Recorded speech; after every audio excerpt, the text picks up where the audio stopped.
Good morning दोस्तों, स्वागत है आप सभी का हमारे यूट्यूब चैनल मैथ वाला में। डेली करंट न्यूज़ की इस क्लास में इम्पॉर्टेंट न्यूज़ में कवर कराने वाले हैं। एनडीएफईबी मैग्नेट उत्पादन में भारत की पहल, आत्मनिर्भरता की ओर बढ़ा कदम। दक्षिण सूडान में बढ़ता संघर्ष, अस्थिरता और शांति प्रयासों। हेलो दोस्तों, स्वागत है आप सभी का हमारे यूट्यूब चैनल मैथ वाला में। आज की इस करंट अफेयर्स की क्लास में हम कवर कराने वाले हैं टॉप लेवल की हेडलाइन न्यूज़, जो परीक्षा की दृष्टि बहुत ही महत्वपूर्ण है, और साथ में टॉप 20 एमसीक्यू क्वेश्चन जितने बन सकते हैं इन पॉइंटों से वो भी कराते चलेंगे, जो कि डेली आपको 7 o'clock पे क्लास मिल रही है। तो पहली हेडलाइन है एनडीएफईबी मैग्नेट उत्पादन में भारत की पहल, आत्मनिर्भरता की ओर बड़ा कदम। दक्षिण सूडान में बढ़ता संघर्ष, अस्थिरता और शांति प्रयासों पर संकट। राष्ट्रीय उत्पादकता परिषद को ईएडीए की जिम्मेदारी, पर्यावरण और उद्योग की बीच संतुलन की पहल। प्रोसोपिल जुलिफ्लोरा हटाने के निर्देश, पारिस्थितिकी संरक्षण की दिशा में अहम कदम। और नवरोज पर्व पारसी नववर्ष और सांस्कृतिक विरासत का प्रतीक। तो आइए दोस्तों एक एक करके सारे पॉइंट को देखते हैं। एनडीएफईबी मैग्नेट उत्पादन में भारत की पहल, आत्मनिर्भरता की ओर बड़ा कदम। भारत ने दुर्लभ मृदा रेयर अर्थ आधारित निर्माण क्षेत्र में आत्मनिर्भरता की दिशा में एक महत्वपूर्ण कदम उठाते हुए हैदराबाद में स्थित एआरसीआई में नियोडीमियम आयरन बोरान एनडीएफईबी मैग्नेट के लिए एक पायलट प्लांट स्थापित किया है। ये पहल इलेक्ट्रॉनिक्स, नवीकरणीय ऊर्जा और रक्षा जैसे महत्वपूर्ण क्षेत्रों में आयात पर निर्भरता कम करने और घरेलू उत्पादन क्षमता को मजबूत करने के उद्देश्य से की गई है। एनडीएफईबी मैग्नेट क्या है, इसको देखेंगे तो नियोडियम आयरन बोरान एनडीएफईबी मैग्नेट दुनिया के सबसे बड़े शक्तिशाली अस्थायी चुंबक माने जाते हैं, स्थायी चुंबक माने जाते हैं। ये मुख्य रूप से नियोडियम आयरन और बोरान से बने होते हैं। इनकी संरचना विशेष प्रकार की क्रिस्टल संरचना पर आधारित होती है। इनके गुणों को बेहतर बनाने के लिए कोबाल्ट, डिस्प्रोसियम और प्रेसियोडोमियम जैसे तत्व भी मिलाए जाते हैं। इनकी उच्च चुंबकीय क्षमता इन्हें आधुनिक तकनीक में अत्यंत उपयोगी बनाती है। एनडीएफईबी मैग्नेट दुनिया के सबसे शक्तिशाली और अस्थायी चुंबक है।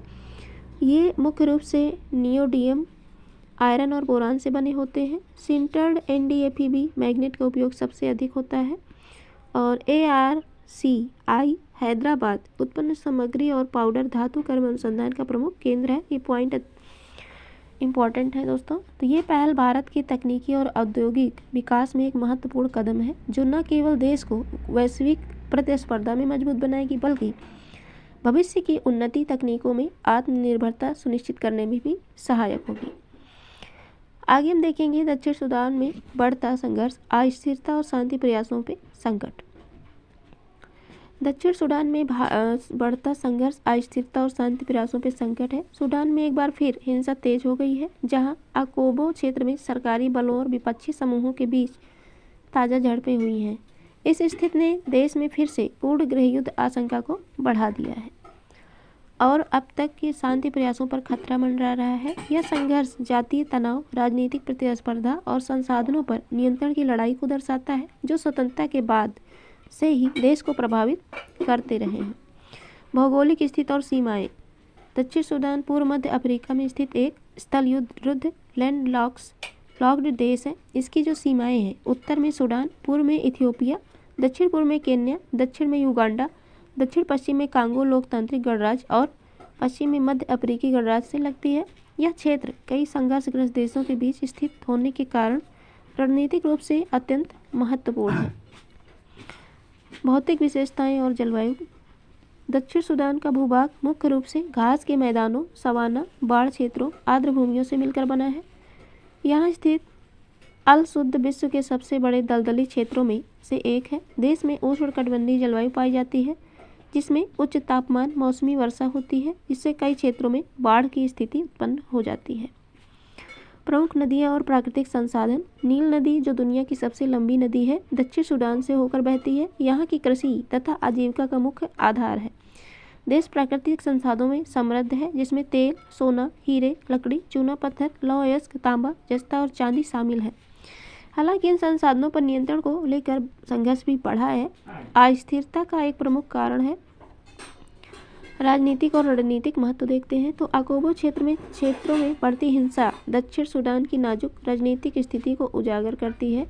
डिंका और नुयर जैसे प्रमुख जातीय समूहों के बीच तनाव और तेल संसाधनों पर नियंत्रण की होड़ इस संघर्ष को जटिल बनाती है। दक्षिण सूडान की स्थिरता न केवल उसके नागरिकों के लिए बल्कि पूरे पूर्वी अफ्रीका क्षेत्र के लिए महत्वपूर्ण है, क्योंकि लंबे समय तक चलने वाला संघर्ष शरणार्थी संकट और क्षेत्रीय अस्थिरता को जन्म दे सकता है। दक्षिण सूडान ने 2011 में सूडान से स्वतंत्रता प्राप्त की, जिससे इस दुनिया का सबसे नया देश बना।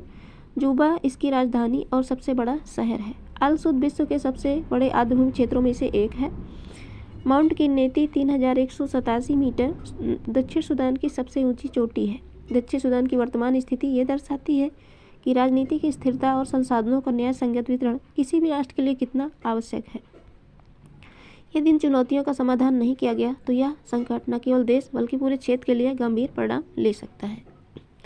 आगे हम देखेंगे राष्ट्रीय उत्पादकता परिषद को EADA की जिम्मेदारी, पर्यावरण उद्योग के बीच संतुलन की पहल। राष्ट्रीय उत्पादकता परिषद NPC ने हाल ही में पर्यावरण, वन, जलवायु परिवर्तन मंत्रालय MOEFCC के साथ एक समझौता किया है, जिसके तहत उसे environment audit designated agency EADA के रूप में नियुक्त किया गया है। इस कदम का उद्देश्य देश में पर्यावरणीय अनुपालन को मजबूत करना है, निगरानी व्यवस्था को बेहतर बनाना और औद्योगिक क्षेत्र में सतत विकास को बढ़ावा देना है। ये पहल उत्पादन पर्यावरण संरक्षण के बीच संतुलन स्थापित करने की दिशा में महत्वपूर्ण मानी जाती है। राष्ट्रीय उत्पादकता परिषद का परिचय। राष्ट्रीय उत्पादकता परिषद की स्थापना 1958 में एक स्वायत्त और गैर लाभकारी संस्था के रूप में की गई।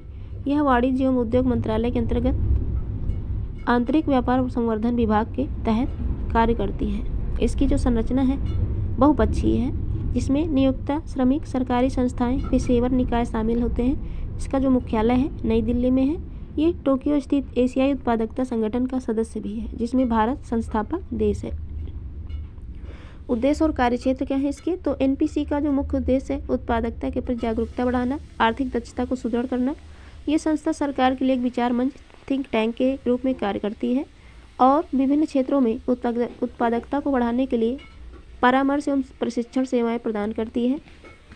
साथ ही ये औद्योगिक प्रतिस्पर्धा को बढ़ावा देने और आधुनिक तकनीकों के उपयोग को प्रोत्साहित करने पर भी ध्यान केंद्रित करती है। इसका जो प्रमुख कार्य है, गतिविधियाँ हैं, तो NPC विभिन्न संगठनों को उत्पादकता सुधार और कार्यकुशलता बढ़ाने के लिए परामर्श सेवाएं प्रदान करती है, कर्मचारियों के लिए प्रशिक्षण प्रदान करती है और आयोजित करती है सेमिनार, कार्यशालाओं तथा सम्मेलनों के माध्यम से ज्ञान का प्रसार करती है। EADA के रूप में भूमिका का महत्व। इसका EADA के रूप में NPC की भूमिका अत्यंत महत्वपूर्ण है। इसके तहत औद्योगिक इकाइयों के पर्यावरणीय प्रदर्शन का मूल्यांकन करेगी और यह सुनिश्चित करेगी कि वे निर्धारित मानकों का पालन करें।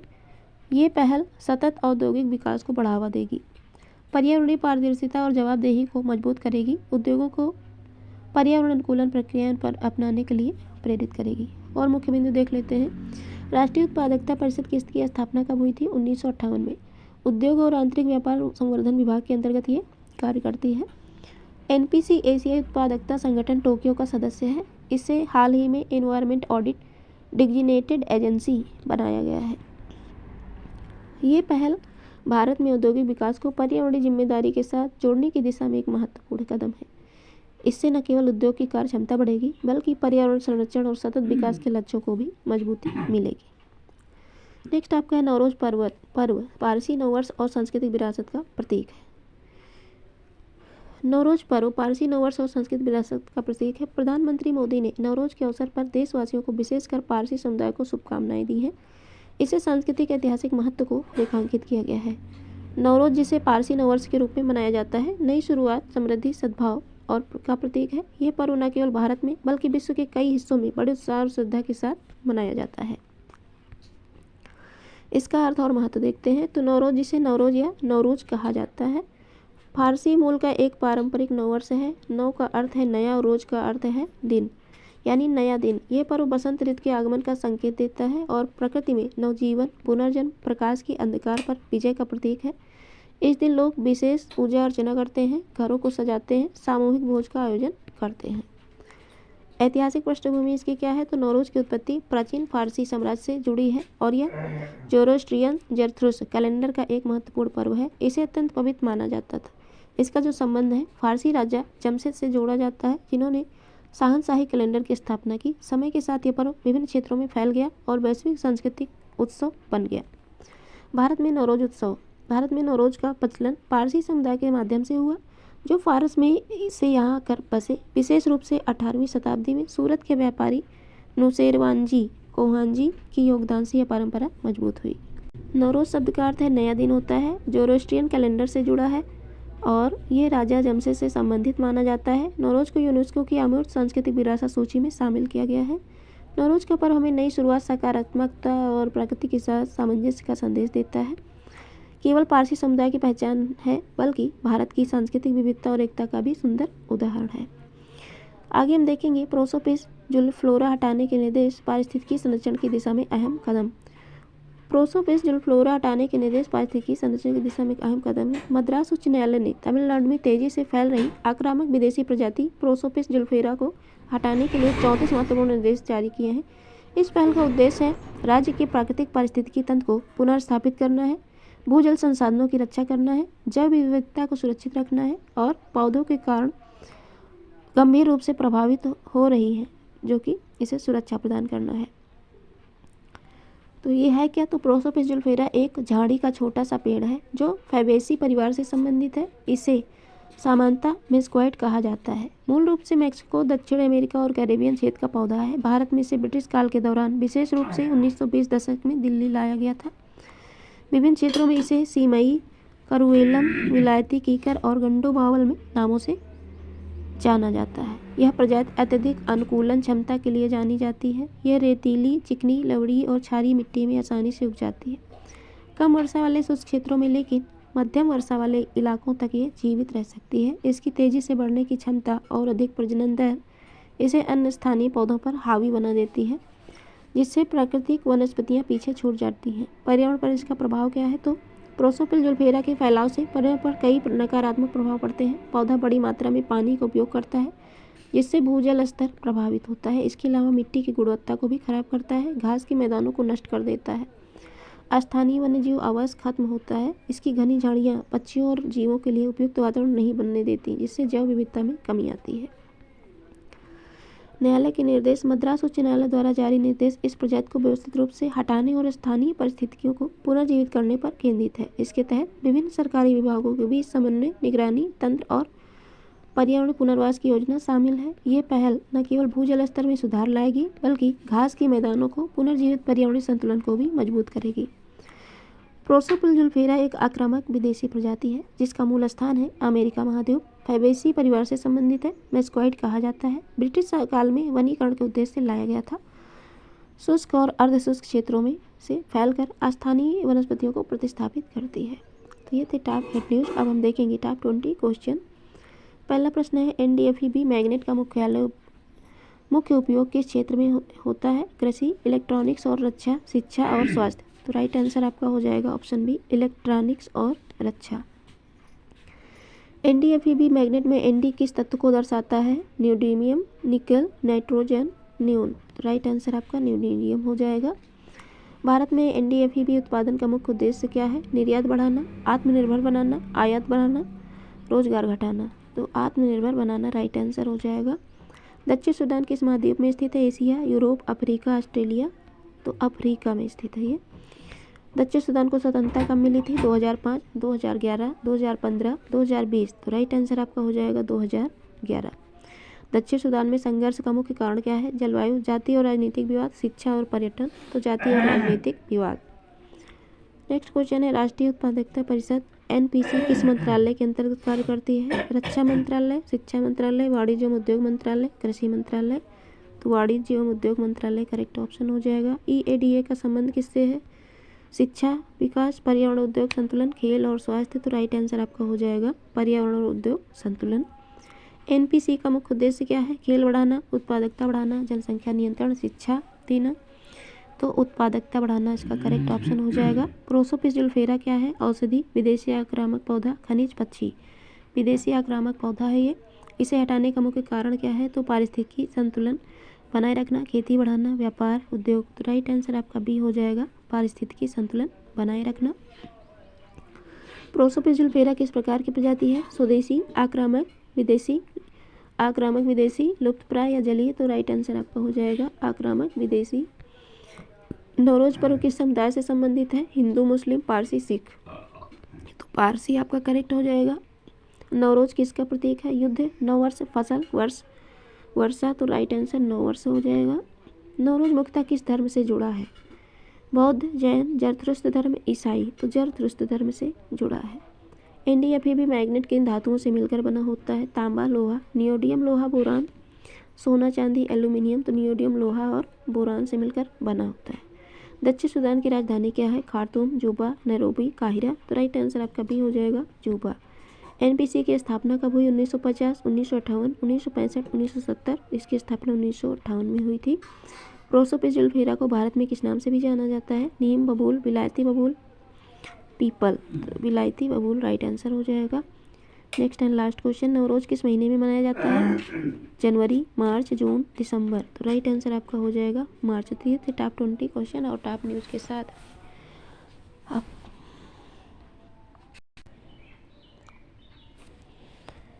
तो ये थे टॉप न्यूज़ और टॉप लेवल के क्वेश्चन जो परीक्षा में आपको ऐसे क्वेश्चन देखने को मिलेंगे नेक्स्ट वीडियो में। Thanks for watching my video.